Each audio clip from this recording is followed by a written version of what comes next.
San Francisco Stitch Co. This year for our monthly project, we're making the birth month mug rugs of the year, and we have January and February already out. And they have the birthstones, the birth month flower, and just a few characteristics of people born in that month that you may or may not exhibit. So it's just fun to think about though. So these make like a great gift for a friend just to stick in the mail when their birthday comes up. But I also wanted to come up with a larger project. Any of you who have been with me know how much that I love the seasons and the months. So I want to have a memento made, a larger quilt of the entire year. So this is what we're going to be working on today. I'm going to show you what I'm doing. These are 14.5-inch blocks, and I'm trying to work on my scrap pile. So I'm going to make one of these each month, and at the end of the year assemble it into a bigger project. So you could also make a pillow with it, and one of the best things of my job is seeing what you people come up with. So this is just an idea, and I hope it inspires you to go out and make your own thing out of it. Let's get started. So this is my scrappy layout. Basically what we're going to do is cut 2.5-inch squares, and it's based on like a 7x7 block layout. So we're going to have a 14.5-inch unfinished size block at the end. So as it turns out, I don't have a lot of purple scrap. So what I did was hit up my friends. They just love to share with us, don't they? And just other suggestions, if you're really having trouble like pulling scraps together, you could use like the back of some prints as a square. Be imaginative. And you can also see here I added cute flowers. I fussy cut them. So look for opportunities to just dress it up a little bit and make it your own. And then I'm also going to add a little flange here on the edges of the center. I think of this as a ribbon part, and for that we need 2 3/4-inch strips cut, and I'll explain more about that as we go along. So the first thing we're going to do is sew our rows together, and what I do is I just have little painter's tape here, and I'm numbering my rows. I have 1 2 3 4 5 and 6. And also if you do this, make sure you put like an arrow to show where up is, because I guarantee you by the time you get this over to the machine, you're gonna be mixed up on that. So label them like this and then pin them together, and you know what right side up is, and you'll just sew from left to right.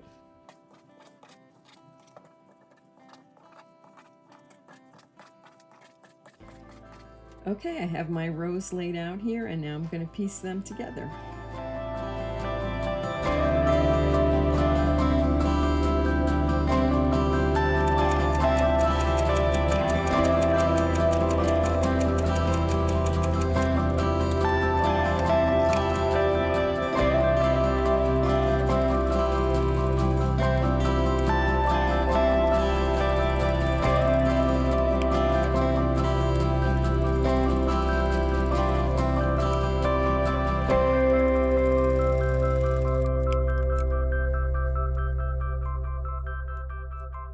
So here I have all my rows sewn together, and if you notice, this is a pretty easy and obvious technique, but what I did was I ironed the seams opposing ways. So on row 1, the seams are all going this way, and row 2, they're all going this way.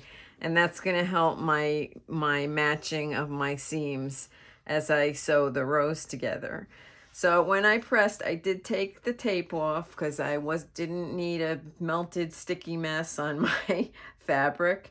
And I just thought I'd also mention there's a technique called web piecing, and when you do that, these rows are kind of all connected together along the seams here. I've honestly never tried it, but this went really quickly, and it just doesn't seem like that helpful to me to have this all stuck together. So anyway, if you're interested to try new things, I would certainly like Google it and see if you enjoy doing it. I didn't. Next, we're gonna sew the rows together. I am a pinner, so I'm gonna be pinning these first 2 rows together. I just kind of snug them up. You can see my piecing wasn't perfect here. It doesn't have to be. I'm just feeling that the fabric feels smooth in this area, and then I know my seams are going to align. So you can see this patch is a little longer than the one behind it, but that's really gonna, it's not that bad that I'm gonna get a, if you stretch it a little, you can see it's gonna work. I'm not gonna get a little crimp in it. And what I usually do for those areas is I just kind of put a pin in like this to spread the fullness of the front patch out a little bit. All right, so all my seams are pinned, and it's going to be helpful to just pin the end too, to really secure the end and keep it square. Sometimes I just weave my pin through like that. That really gives you a strong hold. And I'm going to do that at the beginning of this seam too.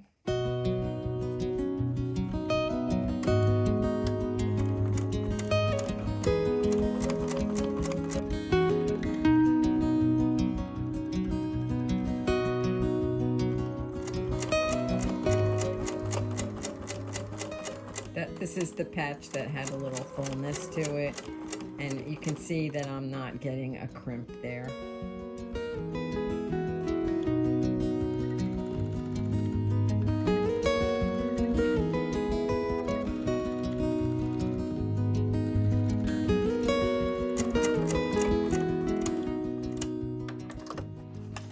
All right, let's see what we got.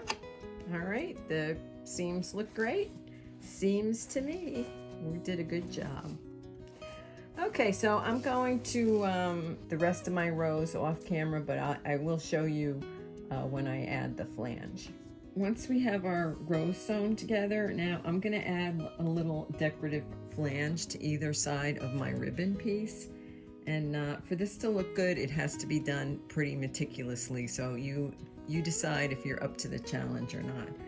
But what I've done here is just cut a 3/4 of an inch strip of fabric, and then I have ironed it wrong sides together in half.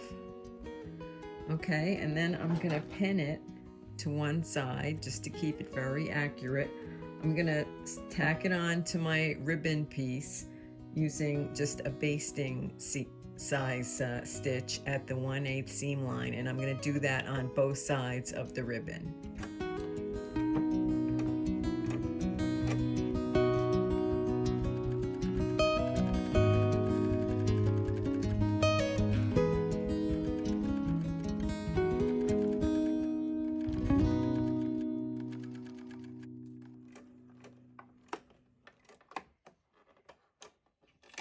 Now I'm just going to repeat that on the other side. All right, I have half of my patchwork together here. It's really starting to look nice. On the longer seams, I press them open, and my next row is the flange. So this, you really want to do this meticulously because you want the same amount of flange to be showing all along the seam when you're done. So I've actually gone in and just drawn a 1/4 inch line right across so I can follow it. And I am going to be sewing on the side of the flange so I can see what I'm doing. So first, I'm going to pin, and I want this lined up just really meticulously.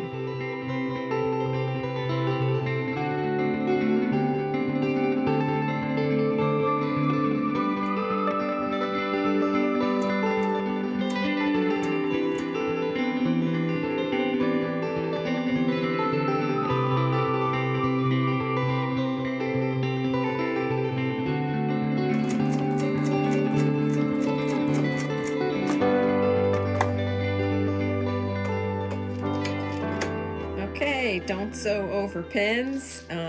Gotta be honest, I'm hugging a camera and a lamp today, so it's making it a little difficult. But if I can get a good result doing that, you'll do just as well. So let's open that up. And I really like the way that looks. I think it's gonna set that ribbon off nicely and just highlight the embroidered piece a little bit. So now I'm gonna finish my bottom 3 rows and attach them to the flange, and then I have my base ready to go. This is my embroidery stitch out, and as you can see, I did not add the batting and the backing, but I did run the final step so that we would get the stitched line here. And then on the back, I've removed all stabilizer right up to that line. And what we're gonna do is use that line as a way to turn the fabric. So I have just this little Fons and Porter glue stick that I got at Joann, and what I'm gonna do is just put a little glue on the edge here. Just work one side at a time, and then I'm tugging really hard to get that to lay against the stabilizer. Okay, I'm gonna do these short edges last. So try to do it evenly. If you get a little crimp like that, you're probably going to end up with a little kind of point on the other side. But you notice I did not have to snip the curve at all. It's shallow enough that we can just glue it. All right, let's just check it from the front. Looks pretty good. I could probably pull a little tighter at these curves right here. So I'll see if I can get that a little tighter.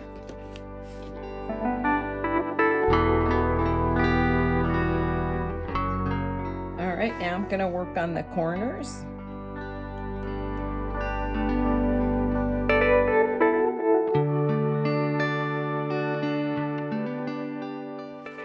And there's our completed applique.